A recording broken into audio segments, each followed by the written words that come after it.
Freedom means having the will of your own. Every child, every age, should be a helpful citizen.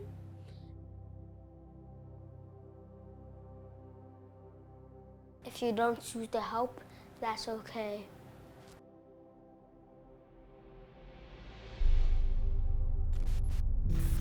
Past 24 hours, the Rochester Metro has experienced 4 shootings, 2 of which ended in homicides.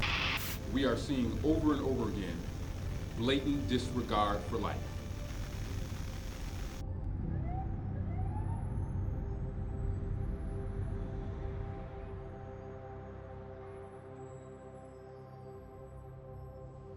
You know, it's when you tell someone you're from Rochester, they know that statistic. They know about the violence that's happening here, and you find yourself defending it.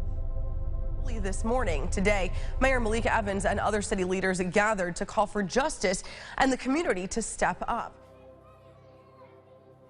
We have to be honest, and we have to look at everything exactly as it is. We can't sugarcoat it and make it be something that it's not. And until we're able to address systemic problems, we really are having a bigger challenge at changing that data. It's scary though, the thought of the way the crime is going up and up with these kids being right there. I pray every time I leave that they're gonna be good, because anything could happen. To go back to our top story, there's new information tonight on the mass shooting in Buffalo. At least 10 people were killed. This is the worst nightmare that any community can face. And we are hurting and we are seething right now as a community.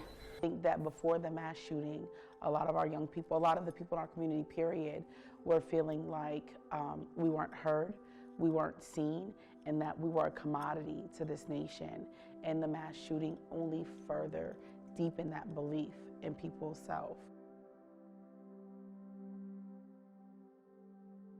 Mass shooting has impacted Black children in Buffalo as well as in the overall community in a way where it has shined attention onto the conditions and the context, but more so to say that education is impacted for many of our learners because of their context and the scarcity of resources.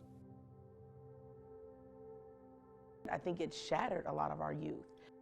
It has destroyed the hope of a community. It has further fed the lie that our lives are not valuable and that we don't matter. And how do you tell kids that young that they have to be mindful that in a world where they're just supposed to be kids, they're supposed to be able to live their life and enjoy the finer things of childhood? The fear that has invaded our schools, where kids are bringing weapons to school for protection. They don't know when the next wave of attacks are going to come. They are nervous and anxious. They're not even focusing well enough. They're starting to fight more, and it's becoming a problem. Nothing's gonna change if we don't all accept that it needs to be changed. The work of changing the tide, painting a new picture of a new Buffalo where the sky is the limit to the society that you create. I value CDF and programs like Freedom School because it is through the literacy journey that we are able to imagine a world investing in education, pouring into and investing in our young people through literacy programs such as Freedom School and other programs that will provide training and skills and trades, will only allow Buffalo to experience a rebirth our young people desire to see.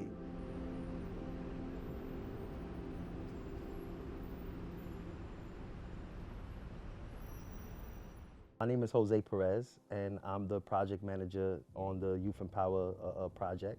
And also I work in the capacity like as a mentor, counselor as well, since I have lived experience. The Youth Empower project is unique because it's led by young people who have experienced the foster care and child welfare system.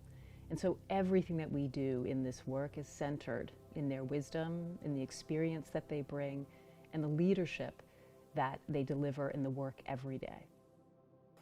What makes this project historic and unique and necessary is that for a long time, the child welfare system has relied on adults to come up with ideas on what it is that we need in order for children to be nurtured and safe. We are now have a voice now. You know, we are now coming into an age where we're tired of adults being lazy and being reactive. So what we want to do is we want to be proactive, and we want to essentially tell adults that are running this system to change the narrative, to look at us and be informed by us and be led by us, by youth. Because we are the experts, we are the ones who are being harmed. We know what we need. My hopes and dreams for this project is to finally see youths have a smile on their face. I hope that youths can finally stand tall and know that they have people fighting for them on the outside, and know that we're not going to stop until we finally see a change within the welfare system.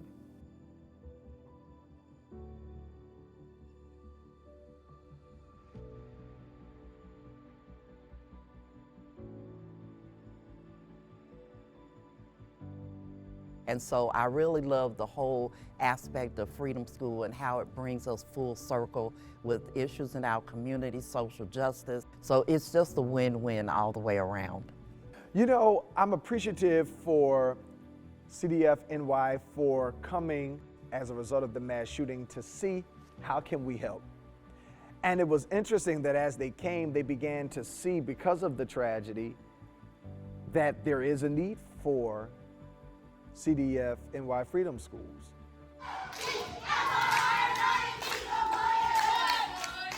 That program is important because it fits directly in with our mission and our programs here. We're addressing the same issues of education, of poverty, community violence, health care. So Cameron is focused on all of those, and the CDF Freedom School allowed us to bring our young people in so that they can also learn about those issues in our community and how they can become advocates themselves. And that's what we need to start to make the difference. And we are determined we will see Freedom School happen in Buffalo, and it'll spread. We are committed to really affecting change here.